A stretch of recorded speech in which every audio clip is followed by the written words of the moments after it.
katapusan. Tandaan ninyo, education is a continuous process. Hindi lang dapat doon na nag-graduate ka na ng elementary that you know already how to read and write. And so in the junior high, you know already what are those higher learning. Ay tama na yun. Do not be contented of what you are today. Move forward. In spite for the hardship.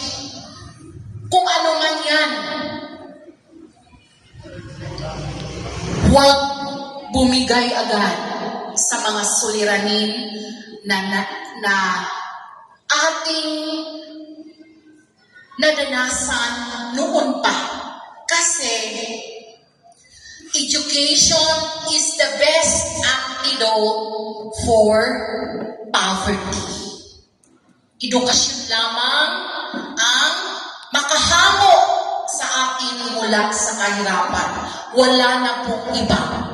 Kasi kung elementarya lang tayo, ang hirap humanap ng trabaho ngayon. Nobody will accept you to be in the office kung elementary graduates ka lang. And also junior high ka lang. Dapat go forward, move forward.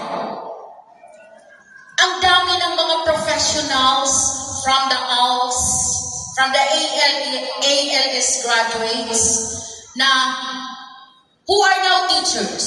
Okay? Yung natin guest speaker natin ngayon is one of the best example that she succeed no matter what in her life. And yun nga ang sinasabi ko, kung may mga anak na kayo ngayon, may pamilya na,